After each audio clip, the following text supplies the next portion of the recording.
الحمد لله وكفى وسلام على حبيبه المصطفى أما بعد فأعوذ بالله من الشيطان الرجيم بسم الله الرحمن الرحيم أفحسبتم أنما خلقناكم عبثا وأنكم إلينا لا ترجعون صدق الله مولانا العظيم۔ بارگاہ رسالت معاب صلی اللہ علیہ وسلم میں درود پاک کا ہدیہ پیش کریں۔ اللہم صلی علی سیدنا و مولانا محمد معدن الجود والکرم وآلہ واصحابہ الکرام وابنہ الکریم وبارک وسلم صلاة دائمتا سرمدا ابدا۔ عزیزان گرامی وقار، حاضرین جمعہ، وقت یہاں پر زیادہ ہو چکا ہے، میں مختصراً آپ کے سامنے کچھ باتیں عرض کرنا چاہتا ہوں۔ اللہ رب العزت نے انسان کی جو تخلیق فرمائی، انسان کو جو پیدا کیا، اس کی زندگی کا جو مقصد بیان کیا گیا ہے، قرآن پاک میں اللہ تعالیٰ نے فرمایا وَمَا خَلَقْتُ الْجِنَّ وَالْإِنسَ إِلَّا لِيَعْبُدُونَ، جنات اور انسانوں کو میں نے صرف اپنی عبادت کے لیے پیدا کیا۔ جس چیز کو جس مقصد کے لیے بنایا گیا ہے، اسی مقصد پہ اس کو عمل کرتے رہنا چاہیے۔ جہاں وہ چیز اپنے مقصد پر عمل چھوڑ دیتی ہے تو پھر وہ کباڑ کے قابل ہو جاتی ہے۔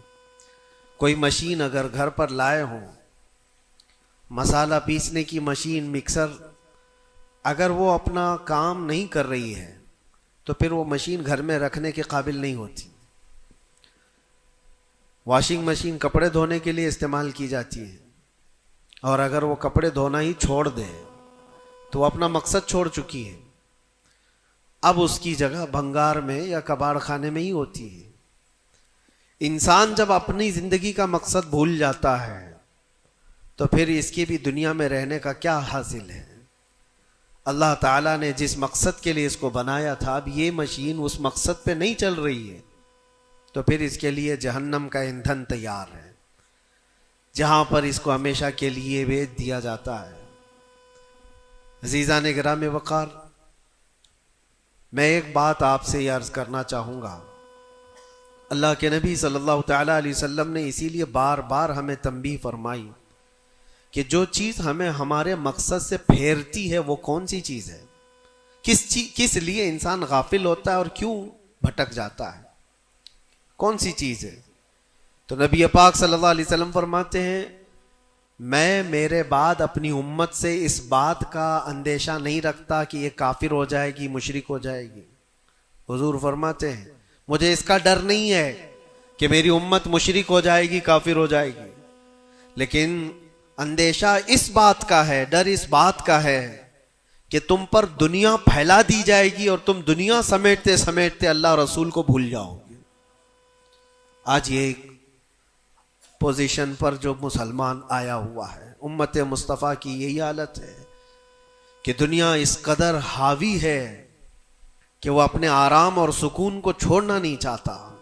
جو کمفرٹ زون میں جینے کا عادی ہو گیا ہے، اسے آج مشکلات کا سامنا کرنے کی ہمت نہیں ہے۔ آج میں محسوس کرتا ہوں میرے عزیزوں، جب رسول پاک صلی اللہ تعالیٰ علیہ وسلم کی عزت کی بات پر، قرآن پر، اسلام پر، دین پر اور اللہ کی ذات پر حملے ہوں تو لوگ آئیں کائیں کرتے رہتے ہیں، ابھی اپنے دائیں بائیں دیکھتے رہتے ہیں کہ میری سیفٹی کتنی ہے، میری سیکیورٹی کتنی ہے۔ چھوٹے سے لے کر بڑا آدمی ہر ایک یہ سوچتا ہے کہ خواہ مخواہ اس مسل میں اپنا سر کیوں رکھنا، کیوں اپنی جان کو جوخم میں ڈالنا ہے، میرے بھی بیوی بچے ہیں اور سب مشکل میں پڑ جائیں گے۔ یہی دنیا میں کمفرٹ زون میں جینے کی خواہش اس کو بزدل بنا دیتی ہے اور اپنے راستے سے اسے ہٹا دیتی ہے۔ کبھی کبھار یہ بھی تو سوچا ہوتا کہ بیوی بچے اور گھر بار اور جائیداد اور بزنس صرف ہمارے نہیں، صحابہ کے بھی تھے، جو رسول پاک صلی اللہ تعالیٰ علیہ وسلم کے سچے غلام ہیں، ان کی بھی جائیدادیں تھیں، ان کے بھی مال و اولاد تھے، ان کی بھی بیوی بچے، لیکن کبھی عظمت مصطفیٰ اور دامن مصطفیٰ کے بیچ دنیا کی کسی چیز کو انہوں نے کبھی آنے نہیں دیا ہے۔ ہم ساری چیزوں کو پہلے مقدم رکھتے ہیں کہ کیا ہوگا. میرے عزیزو، ایک صحابی رسول کی بات اگر عرض کروں، ابو دہدہ، ایسے مالدار صحابی تھے جن کا باغیچہ پورے مدینے میں سب سے قیمتی باغیچہ تھا، سب سے قیمتی باغیچہ تھا، اور ان کے باغیچے کی کھجوریں سب سے مہنگی کھجوریں. ابو دہدہ کے باغیچے کی شہرت تھی مدینے میں. مسجد نبوی میں بیٹھے ہوئے تھے، حضور پاک صلی اللہ تعالی علیہ وسلم کے پاس ایک مسئلہ آیا تھا، ایک یہودی کا اور ایک مسلمان کا، ایک دوسرے صحابی کا. اس یہودی کے اور مسلمان صحابی کے درمیان جو مسئلہ وہ تھا ایک درخت کو لے کر کے، کھجور کی درخت وہ یہودی کے آنگن میں تھا جس کی کھجوریں اس صحابی کے گھر پہ گر جاتی تھی. انہوں نے خریدنے کے لیے کہا، وہ دینے کو راضی نہیں تھا. یا اس طرح کا ایک مسئلہ اور بھی ہے. اللہ کے نبی صلی اللہ تعالی علیہ وسلم نے رغبت دلائی، کوئی ہے جو یہ ایک درخت خرید کر کے میرے اس صحابی کو دے دے، اسے میں جنت کا باغیچہ دوں گا. تو اس وقت ابو دہدہ کھڑے ہوئے، کہا یا رسول اللہ صلی اللہ تعالی علیہ وسلم، میں سودا کروں گا اس یہودی سے. ایک ہی درخت تھا اس کے آنگن میں. اس سے کہا کہ کتنے میں تو یہ درخت بیچے گا؟ میرے نبی کی بات ہے، حضور کا فرمان ہے، میں خریدوں گا. اس نے کہا میں بیچنا نہیں چاہتا اس کی قیمت، کیونکہ اسے پتا تھا ان کی کمزوری ہے. ابو دہدہ نے کہا کیا تجھے پتا ہے مدینے، اوالی مدینے میں ابو دہدہ کا باغیچہ؟ کہا اس کو کون نہیں سنا ہے، مدینے کا ہر بچہ جانتا ابو دہدہ کے باغیچے کی شہرت. کہا اگر میں وہ باغیچہ اس درخت کے بدلے دے دوں تو کیا تو یہ درخت مجھے دے گا؟ اس نے کہا یہودی نے، پاگل ہو گئے ہو، کیا بات کر رہے ہو؟ ایک درخت کے بدلے وہ اتنا قیمتی باغیچہ جس کی کھجوریں پورے مدینے میں مشہور ہوں. ابو دہدہ نے کہا اس باغیچے سے زیادہ قیمتی میرے مصطفیٰ کا فرمان ہے. میرے لیے نبی پاک کی عزت اور ان کی حرمت اس سے کئی زیادہ بڑھ کر کے ہے. اس یہودی نے کہا کون نہ کہے گا سودا، اگر تم صحیح میں مجھ سے مذاق نہیں کر رہے ہو تو ابھی میں یہ درخت دیا اور باغیچہ دو. ابو دہدہ نے کہا تو نے ابھی دیا، میں نے بھی یہیں سے دے دیا، باغیچہ بیچ دیا اور ساری چیزیں یہیں پر طے کر کے اپنے باغیچے پر آتے ہیں. باہر دروازے پر کھڑے ہیں، باغیچے کے پھاٹک پر. ان کی بیوی، ان کی بچے، گھر اندر بنا ہوا ہے باغیچے کے اندر جو ٹھنڈی حاصل کرنے کے لیے خوشنما، باغیچے کے اندر خوشنما محل بنا ہوا ہے. دروازے کے باہر سے ابو دہدہ پکارتے ہیں یا ام دہدہ، اپنی بیوی کو، باہر آ جاؤ، باہر آ جاؤ اپنے بچوں کو لے کر. بیوی نے کہا اتنی جلدی کیوں اس طرح سے بلا رہے ہو، کیا بات ہے، کیوں چیخ رہے ہو؟ ابو دہدہ نے کہا یہ باغیچہ بک گیا ہے، اب ہمارا نہیں ہے، باہر آ جاؤ. عورتیں کبھی کسی چیز کو دینے دیتی ہیں؟ گھر کی کوئی چیز بک جائے عورت راضی ہو جائے، لیکن وہ عورت عام عورت نہیں، رسول اللہ کی صحابیہ تھی. کہا اچھا ابو دہدہ یہ باغیچہ بک گیا ہے، میرا تم پر یقین ہے کہ بہت اچھا سودا کیا ہوگا، کیونکہ مدینے میں اس جیسا باغیچہ تو نہیں ہے. ابو دہدہ نے کہا تو سچ سمجھتی ہے میں نے بہت اچھا سودا کیا ہے. باہر آئی، یہ اندر نہیں گئے، اپنے بچے اور اپنی عورت کو لے کر باہر نکلے. ابو دہدہ سے پوچھتی ہے خاتون نے کتنے میں سودا کیا ہے، کتنے میں سودا کیا ہے؟ کہا بس وہ ایک درخت کے بدلے جو یہودی کے آنگن میں ہے میں نے یہ باغیچہ پورا اس کو دے دیا. عورت نے کہا ہاں ایسے کیسے، اتنا بڑا باغیچہ ایک درخت کے بدلے میں؟ کہا وہ تو بظاہر ایک درخت ہے لیکن اصل قیمت تو رسول اللہ کی زبان ہے. کہا اللہ کے نبی نے کیا فرمایا؟ کہا کہ ایک درخت جو اس یہودی کا خرید کر کے ایک صحابی کو دے دے میں اسے جنت کا باغیچہ دے دوں. ابو دہدہ نے جیسے یہ سنایا تو ام دہدہ کہتی ہیں ابو دہدہ تم نے کبھی میرا یقین نہیں توڑا، آج میں یہ کہتی ہوں یہ باغیچہ ہی کیا، حضور سے پوچھتے ہم سب بھی بکنے کو تیار ہیں. اللہ کے نبی صلی اللہ تعالی علیہ وسلم کی ذات پر یہ یقین کامل تھا، انہیں دنیا بیچ میں کبھی روک نہ سکی۔ ہمارے تو چھوٹی دکانیں ہمیں روک دیتی ہیں، ہمارے تو چھوٹے دروازے ہمیں روک دیتے ہیں۔ عزیزان گرامی وقار، اپنے مقصد حیات سے آدمی جب بھٹکتا ہے تو کون سی چیزیں جو اسے اٹریکٹ کرتی ہیں دنیا میں؟ یہ مال دولت۔ مجھے وہ بات یاد آتی ہے، صدیق اکبر رضی اللہ تعالیٰ عنہ حضور پاک صلی اللہ علیہ وسلم کے ساتھ بیٹھے ہیں، حضور پاک صلی اللہ تعالیٰ علیہ وسلم کے ہاتھ میں ایک پیالہ ہے جس میں شہد ہے، آپ اس کو نوش فرمانا چاہتے ہیں، منہ کے قریب لے گئے، اچانک آپ نے واپس رکھ دیا اور کسی چیز کو دھکا دے کر کے ہٹانے لگے، جیسے کوئی مکھیوں کو بھگاتا ہے، جبکہ نبی پاک صلی اللہ علیہ وسلم کے جسم کے قریب کبھی کوئی مکھی نہیں آتی، لیکن اندیکھی چیز کو آپ ہٹا رہے تھے۔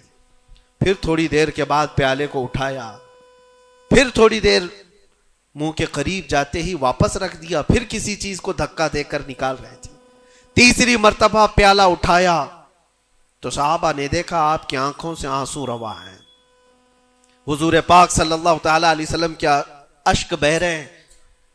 تو صحابہ نے پوچھا یہ کیا معاملہ ہے؟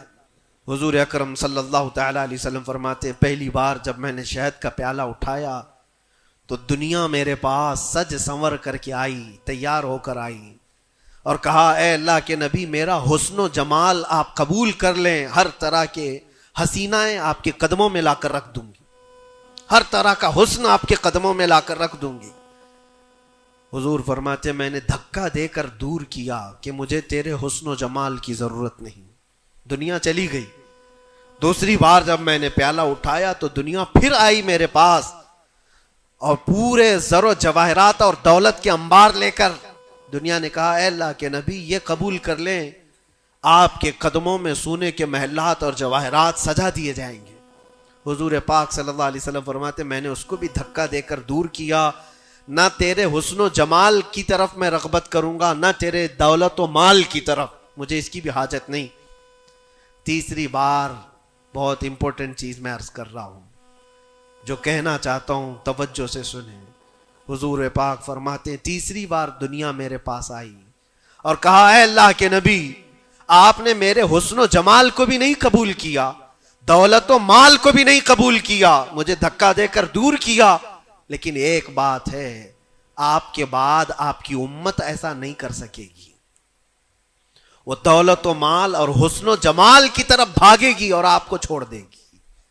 حضور فرماتے ہیں جب میں نے یہ بات سنی تو میرے آنسو نکل آئے، کیا میری امت مجھے چھوڑ کر اس طرح دور ہو جائے گی؟ دل پر ہاتھ رکھ کر کے سوچو ہے مسلمانوں، کیا آج وہ پوزیشن نہیں ہے؟ ہم ان دو چیزوں کے چکر میں اپنے نبی پاک صلی اللہ علیہ وسلم سے کتنی دور بھاگے جا رہے ہیں۔ تم نے کبھی راتوں کو تصور کر کے دیکھا کہ کتنی راتیں ایسی آئی کہ میں نے اپنے مصطفیٰ کو یاد کیا ہے، تنہائی میں اپنے حبیب کو یاد کیا ہے؟ اس رسول کا حال تو یہ تھا، ماں عائشہ صدیقہ فرماتی ایک رات ایسی نہیں گئی جس میں رسول پاک صلی اللہ علیہ وسلم اپنی امت کے لیے دعا نہ کرتے ہوں۔ رات کو کھڑے ہوتے تھے تو پنڈلیوں میں سوجن آ جاتی تھی، پیر سوج جاتے تھے اور کثرت سے روتے تھے اپنی امت کے لیے اللہ کی بارگاہ میں کہ مولا میری امت بھولی بھالی ہے، اس کی بخشش میرے حوالے کر دے، رب ہب لی امتی، جو نہ بھولا ہم غریبوں کو رضا۔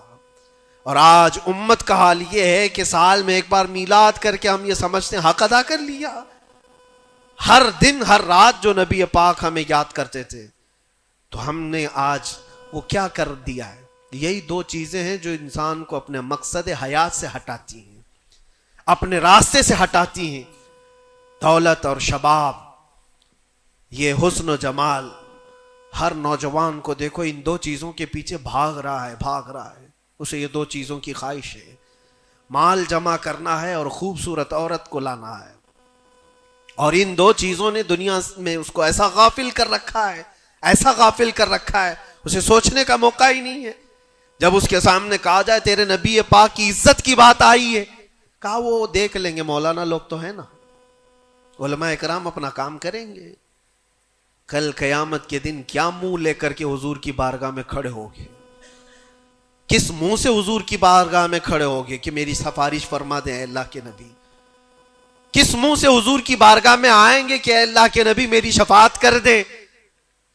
کیا اس بات کا احساس نہیں ستاتا کہ اللہ کے نبی اگر مجھے پوچھیں تو اسی جگہ سے آتا ہے جہاں روز مجھے گالیاں دی جاتی تھی اور تو سن کر کے کباب کھایا کرتا تھا، تو روزانہ اپنی مستیوں میں مست تھا. اٹھو وہ گر نہ حشر نہ ہوگا پھر کبھی، دوڑو کہ زمانہ چھال اپنی چل گیا. آج تمہیں میں جگانے آیا ہوں اور بیدار کرنے آیا ہوں. زندگی کا مقصد یہ تھا کہ اللہ اور اس کے رسول کو راضی کرو، نہ یہ کہ تم دنیا کو راضی کرنے کے چکر میں اپنے اللہ اور اس کے رسول کو بھول گئے. ان نوجوانوں سے میں کہتا ہوں جو رات بھر تم اپنے دوستوں کے لیے گزارتے ہو، تم اپنے ماں باپ کو چھوڑ کر کے چلے جاتے ہو اور ان دوستوں کے چکر میں اپنا مال بھی بہایا، وقت بھی گنوایا، لیکن حاصل کیا ہوا پتہ ہے؟ قرآن میں 19ویں پارے میں اللہ تعالیٰ فرماتا ہے بہت سارے ایسے لوگ ہوں گے جو صرف اس لیے دوزخ میں جا رہے ہوں گے کہ ان کے دوست برے تھے. یا ویلتا لیتنی لم اتخذ فلانا خلیلا، وہ پکارے گا اے کاش میں فلاں کو دوست نہیں بنایا ہوتا تو آج دوزخ میں نہیں جا رہا ہوتا. بہت سارے ایسے لوگ، اور جن کے لیے تم نے زندگی پوری اجاڑ دی، وہ کب تک کے لیے آئے تمہارے پاس؟ کب تک کے لیے؟ کیا تمہارے جنازے کے کندھا دینے کے بعد ختم ہو گئی بات؟ کون تمہاری قبر میں آتا ہے؟ کون تمہارے قبر کے حالات دیکھتا ہے؟ کون ہے جو حشر میں تمہارے معاملات کی سفارش کرتا ہے؟ ہے کوئی نوجوان دوست تمہارے لیے مددگار؟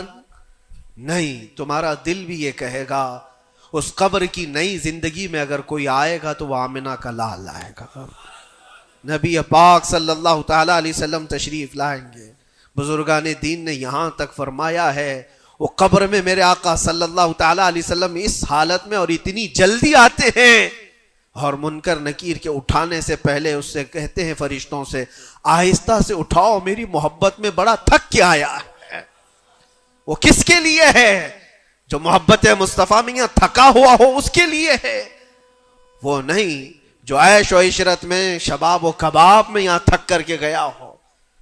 وہاں پر بھی بزرگوں نے فرمایا قبر میں حضور پاک صلی اللہ تعالی علیہ وسلم کچھ لوگوں کی، کچھ مومنین کی قبر میں ایسے بھی حالات ہوں گے کہ جب فرشتے اس کو اٹھا کر جھنجھوڑ کر پوچھ رہے ہوں گے بتا ان کے بارے میں کیا کہتا تھا دنیا میں، حضور اپنا چہرہ پھیر لیں گے. حضور فرماتے ہیں خبردار میری طرف مت دیکھنا، اس لیے کہ دنیا میں تجھے میرا چہرہ پسند نہیں تھا. جس کو پسند کرتا تھا اس کو آج بلا لے. تمہارے پاس کوئی اور آپشن رہ جائے گا قبر میں بلانے کے لیے کسی کو؟ اپنی زندگی کا مقصد سمجھ لو. جتنے لوگ ڈائیورٹ کرتے ہیں ادھر ادھر ان کی طرف توجہ نہ کرو. کبھی آپ گاڑی چلا رہے ہو، جو لوگ گاڑی میں بیٹھے ہو ان کو اچھی طرح سے معلوم ہونا چاہیے. اگر یہاں سے نکلیں آپ پونا جانا چاہتے ہیں، تقریباً 150-200 کلومیٹر کا فاصلہ ہے. راستے میں بہت سارے مناظر آتے ہیں، بہت سارے اچھے منظر دیکھنے کو ملتے ہیں. کبھی پہاڑیاں ہیں، کبھی درخت ہیں، کبھی جھیل ہے، کبھی کچھ ہے، کبھی کچھ ہے. تو کیا اس راستے پہ گزرتے ہوئے جو چیز اچھی لگ جائے وہیں رک جاتے ہو؟ تمہیں پتا ہے نہیں مجھے تو پونا پہنچنا ہے 2 گھنٹے کے اندر، میرا راستہ آگے، میری منزل آگے ہے. جتنے درخت آئے خوبصورت دیکھ لیا چل پڑا، پہاڑ آئے دیکھ لیا چل پڑا. دنیا کا سفر ایسی ہے جتنی چیزیں شہوتیں تمہیں اپنی طرف بلاتی ہیں، اگر نظر پڑ گئی تو نیچے کرو اور آگے بڑھ جاؤ. تمہاری منزل یہ شہوتیں نہیں ہیں، تمہاری منزل تو اللہ کے نبی کے ساتھ جنت میں جانا ہے. تمہاری منزل وہ ہے. اور جو اپنی منزل کو نہیں پہچانا ہے وہ یہیں پر ڈائیورٹ ہو کر کے رہ جاتا ہے. اپنے اصلی مقصد پر کامیاب ہونے کے لیے ایک فارمولا میں آپ کو بتاؤں، کیسے بھی حالات ہو. کچھ لوگ یہ سوچتے ہیں کہ زندگی میں حالات بدل گئے، گناہوں کی طرف چل پڑے، کبھی خواہشات نے انگڑائیاں لی، میں نفس کا شکار ہو گیا، فلاں کام کر لیا، فلاں کام کر لیا. کون انسان ایسا ہے جو خطا نہیں کرتا؟ انسانوں میں خطا ہے نبیوں کو چھوڑ کر. لیکن میرے عزیزوں اس کا مطلب یہ نہیں ہے کہ تم مایوس ہو کر کے انہی کاموں میں لگ جاؤ. کل کی رات ہی میں دیکھ رہا تھا یہ موبائل جو تمہارے ہاتھ میں ہے بہت ساری نصیحت کر جائے گا تمہیں. موبائل اپنے ہاتھوں میں لیے رہتے ہو، کوئی بھی آج شاید اس موبائل سے خالی نہیں ہے. آپ کو پتا ہے اس موبائل کا اصلی مقصد کیا ہے؟ کیوں بنایا گیا اس کو؟ فون رابطہ کرنے کے لیے ایک دوسرے کے. یہی بیسک اس کا مقصد، جو بنیادی مقصد ہے وہ یہ ہے کہ آپ کسی سے رابطہ کرنا چاہیں گے، نمبر لگائیں گے، ادھر چلا جائے گا اور آپ بیٹھ کر بات کر لیں گے. یہی بیسک مقصد تو یہ ہے، یہ بنیادی مقصد ہے اس فون کا. میں یہی سوچ رہا تھا یہ فون آج بھی اتنا عقل مند ہے، یہ اپنے بیسک مقصد کو جانتا ہے، لیکن دنیا میں ترقیات کے آتے آتے اس میں بہت ساری چیزیں ایڈ ہو گئی. موبائل کے اندر پھر کیلکولیٹر بھی آ گیا، موبائل کے اندر پھر فوٹو لینے کا کیمرہ بھی آ گیا، ویڈیو بھی آ گئے. اب اس کے بعد چلتے چلتے اب تو سوشل میڈیا پورا آ گیا. اب سوشل میڈیا کی سائٹس بھی آپ کنٹینیو کھول کر کے بیٹھے رہتے. ایک بات مجھے بتانا، سب جانتے ہیں آپ فیس بک دیکھ رہے ہو، انسٹاگرام دیکھ رہے ہو، واٹس ایپ کھولے ہوئے ہو، یا یوٹیوب میں کوئی ویڈیو بھی دیکھ رہے ہو، کچھ بھی کر رہے ہو، لیکن اگر کسی دوست نے آپ کے فون لگایا تو یہ ساری چیزیں بند کرتا ہے اور پہلے گھنٹی بجا کر بتاتا ہے تمہارا فون آیا ہے. موبائل اپنے کام پہ ہے، اس کا اپنا بنیادی مقصد وہ چھوڑا نہیں ہے. اس میں بہت ساری چیزیں ایڈ ہو گئی، اور شاید چاہے جتنی بھی ایڈ ہوں، لیکن فون آنا جانا یہ کبھی بند نہیں کرے گا. جو انکمنگ ہے، فون کسی نے لگایا ہے تو یہ تمہیں بتا دے گا الارم. ہوتا ایسا نہیں ہے، آپ کی ویڈیو چل رہی ہو، یوٹیوب چل رہا ہے، کچھ بھی چل رہا ہو، فون اگر آیا تو وہ چیز روک دے گا اور پھر فون کا الارم تمہیں بتائے گا. یہ اپنے بنیادی مقصد پر چل رہا ہے. تمہاری زندگی میں چاہے جتنی بھی چیزیں ایڈ ہو جائیں، جس وقت اذان ہو جائے تمہیں سمجھ جانا چاہیے میرا مولا بلا رہا ہے. میرے اصلی مقصد کے لیے میں جو دنیا میں ہوں وہ اللہ کی عبادت کے لیے ہے. میرے رب کا فرمان، میرے رب کا اعلان آ چکا ہے. چھوڑو ساری چیزیں، جتنی بھی چیزیں ایڈ ہو جائیں اس چیز کو روکنا. اچھا، اور دوسری ایک چیز یہ بھی ہے اس موبائل کی، میں محسوس کر رہا تھا یہ بہت اچھا ہے بیچارہ، یہ موبائل اپنے مقصد پر کامیاب ہے، اس لیے کہ اس کو کبھی کسی کے ہاتھ میں دو تو ہی گندا بنتا ہے. جب تک اس کو کوئی چلاتا نہیں ہے، تم چلاؤ گے، اندر گھسو گے، بہت ساری چیزوں میں داخل ہوتے رہو گے، پتہ نہیں کیا کیا کھولتے رہو گے، وہ سب چیزیں وہ کرتا چلا جائے گا. لیکن اس کو کہیں بستر پر پٹک کر کے چھوڑ دو، وہ کبھی گندگی نہیں کرتا. خود سے ایسے نہیں ہے کہ وہ ویڈیو کھول کے چالو ہو جائے گا. وہ موبائل خود سے کسی کو ویڈیو نہیں دکھاتا، خود سے کسی کو فوٹو نہیں دکھاتا، لیکن اس کو بستر پر ایسی پڑے رکھے رہو، وہ دوسری گندی چیزیں تو نہیں دکھائے گا جب تک تم ٹچ نہیں کرو گے، لیکن وہاں پڑے رہنے کے وقت بھی فون کسی کا آیا تب بھی بچ کے دکھائے گا. پتہ یہ چلتا ہے اس سے کہ دوسروں کے ہاتھ میں جاتا ہے اور کوئی دوسرا چلاتا ہے تب یہ بے حیائی دکھاتا ہے. تم اس بات کی اپنے آپ کی ذمہ داری لے لو، تم کسی کے ہاتھ کا کھلونا نہ بنو. دوست تمہارے ساتھ کھیلیں گے اور دنیا تمہارے ساتھ کھیلے گی. عیش و عشرت کی تمہاری خواہشات یہ سب دنیا ڈالتی ہے. اگر یہ ساری دنیا سے ہٹا کر اپنے آپ کو اللہ اس کے رسول کے سپرد کرو، دیکھو کبھی تمہاری زندگی میں تمہارے جسم سے بے حیائیاں نہیں آ سکتی، نہیں آئیں گی. یہ جسم، اللہ، اس جسم کا مالک کون ہے؟ اللہ ہے. اور ہماری گردنوں کی اوپر اگر کسی کا حکم ہے تو وہ رسول اللہ کا ہے. اگر زندگی میں تم نے یہ طے کر لیا میں اللہ کا بندہ ہوں، اللہ نے مجھے بنایا ہے، میری گردن اللہ کے نبی کی عزت کے لیے ہے، سپرد کر دیا اپنے آپ کو، تو بے حیائیاں تمہارے اندر نہیں آئیں گی. ہاں، ہوتا یہ ہے کہ تم نے اپنے آپ کو دوسروں کے سامنے پیش کیا ہے، دوستوں کے سامنے. ارے کس کو تم جان جان کہتے رہتے ہو، تو میری جان ہے، میں تیری جان ہوں. پتہ نہیں کتنوں کو جان کہا ہے اور کوئی جان کسی کے کام کی نہیں ہے، کسی کے کام کی نہیں ہے. لیکن ایک بار جن صحابہ نے کہا فدا کا ابی و امی یا رسول اللہ، اے اللہ کے رسول میرے ماں باپ آپ پر قربان، میری جان آپ پر قربان. یہاں دوست کو یا بیوی کو یا محبوبہ کو جان کہا تو بدلے میں اس نے پھوٹی کوڑی بھی نہیں دی ہے. زندگی میں سوائے دکھ اور غم کے کچھ نہیں ملا جان سے.